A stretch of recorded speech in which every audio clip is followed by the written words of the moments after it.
One of the things that you shared before we started recording the episode is that we all have something in common Yeah. in a similar workplace. And we all worked at ERAC, which is also known as Enterprise Rent-A-Car.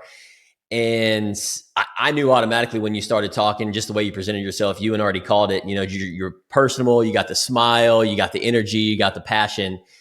And, for somebody that we would have already got along and been best friends at Enterprise Rent-A-Car, because that's the personality type that they look for.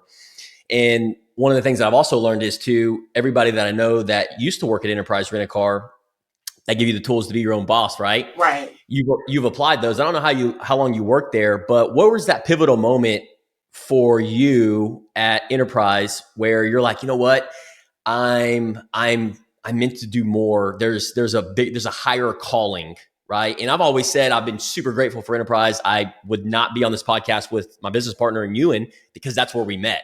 Yeah. And I'm curious with you, what made you? What was your trigger? What was that moment where you're like, you know what?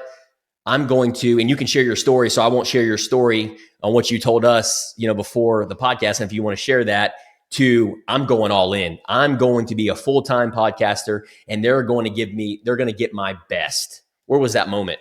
So honestly, I've always known that I was not going to be at Enterprise forever. Like you said, Enterprise is a great company.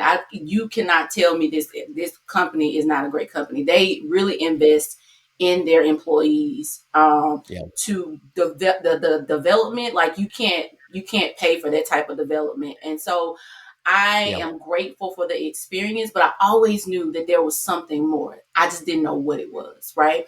And so recently, this year, I started my podcast October 2022, and so I was by myself doing it, trying to figure everything out, and then I got my partner Desiree Danielle, who I absolutely love. She's my best friend.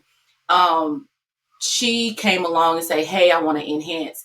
And through that moment and through all these other moments, these coaching moments, I started to take myself a little bit more seriously.